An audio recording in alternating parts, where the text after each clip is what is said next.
We start in the 1930s during the Great Depression. In this time, the U.S.'s economy was hit hard, putting people out of work and the whole nation into a financial tailspin. This time frame, however, was perfect ground for the birth of cheap entertainment, presenting the comic book. They originated as what we all know as the newspaper funnies. Eventually, someone got the smart idea to take these strips, glue them together, and bind them into a full book. This was the birth of the comic book. Eventually, however, these companies ran out of recyclable comic strips. Enter Jerry Siegel and Joe Shuster, two college students with an idea that would change the world forever. After being rejected several times by comic book companies, Jerry and Joe finally ended up selling their character idea to DC, where the first full superhero-based comic book would be released, Action Comics #1. Within the next few years, the comic book industry exploded, leading to the creation of characters such as Batman and Captain America. This was the start of the golden age of comics. Unfortunately, however, the USA soon went to war. The majority of the golden age's pace was set during the war, simple, straightforward, and most of all, patriotic. During the war, comic books boomed, as many superheroes fought alongside the armed forces. The soldiers themselves loved reading them so much that 25% of magazine materials sent overseas were comic books. At the same time, 50% of people in America were reading comics.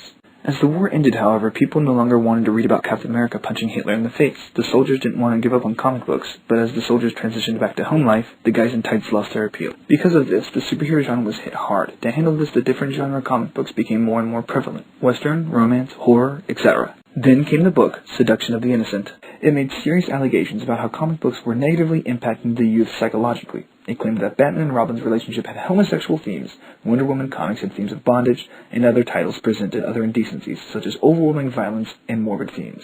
This led to mass burnings and the all-out rejection of comic books. The Comics Code Authority was then formed as a filter for comics to go through. It set various standards for comic books. No sex, no children in danger, no zombies, no werewolves, no vampires. There was about a 5-year transition period, but on the other side of it came out the Silver Age. This new age was pumped full of counterculture and baby boomer influence. It involved the revivals of characters that had died with the Golden Age or gave them family line continuations. The themes of the Silver Age were formed by the strict CCA, leaving publishers to only send out wacky comics. There was one other vital element to the Silver Age, however: technology and science. The story goes that Stan Lee was going to quit his job. He said he was tired with the genre and its ridiculousness and repetitiveness. His wife told him to make one comic the way he wanted to. Worst case scenario, he gets fired. His response? Together with Jack Kirby, he created the famous comic, The Fantastic Four #1.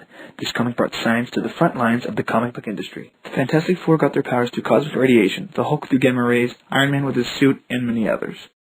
Stan Lee, Jack Kirby, and Steve Ditko would continue this streak, creating whole casts of new characters like the X-Men and Spider-Man. This ushered in a new beginning. Atlas Comics became Marvel. With the end of the Civil Rights Movement came along the Bronze Age. It is said that it was brought about with a single sound effect: snap.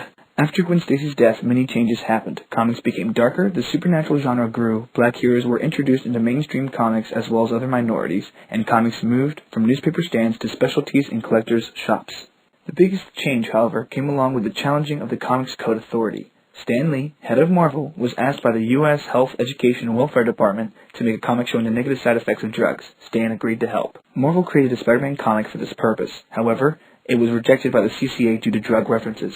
And then he replied, "Publish it anyways." This was a huge benchmark for the industry. Stan Lee had defied the CCA and published a comic without their seal of approval. The Bronze Age was good to the comic book industry, as during this time they were officially accepted as an art form. But following the new darker themes of the Bronze Age came new darker stories such as Alan Moore's Watchmen and Frank Miller's Dark Knight Returns. Not only this, but also with DC's Crisis on Infinite Earths and Marvel's Secret Wars, together they marked the end of the Bronze Age and the beginning of the Modern Age. The transition between the two was often called the Dark Age, not just due to the new darker themes, but also due to events like the creation of Spawn and the comic event Death of Superman. This new modern age brought with it things such as growing pop culture and pop art, and a wider topic range for comics to tackle. The modern age of comics crept out of the Dark Age, only growing in popularity. However, people began to realize how valuable comics truly were. Spectators and collectors noticed the price value of Action Comics #1 was now in the millions. So when the comic Death of Superman came out, it only seemed obvious one should buy several copies to sell later in life. Unfortunately, the logic was flawed. Superman's first appearance was only so valuable because so few still existed, whereas the Death of Superman had millions sold in the first place. That comic was given the title of The Tipping Point, leading to the Great Comic Crash of 1996. People realized the new comics were worthless due to their population, resulting in the market falling out. Thankfully, the recovery was relatively quick with the use of different kinds of new media and the spread of geek culture. Comic book heroes made it to the cinema, creating a multi-million-dollar market.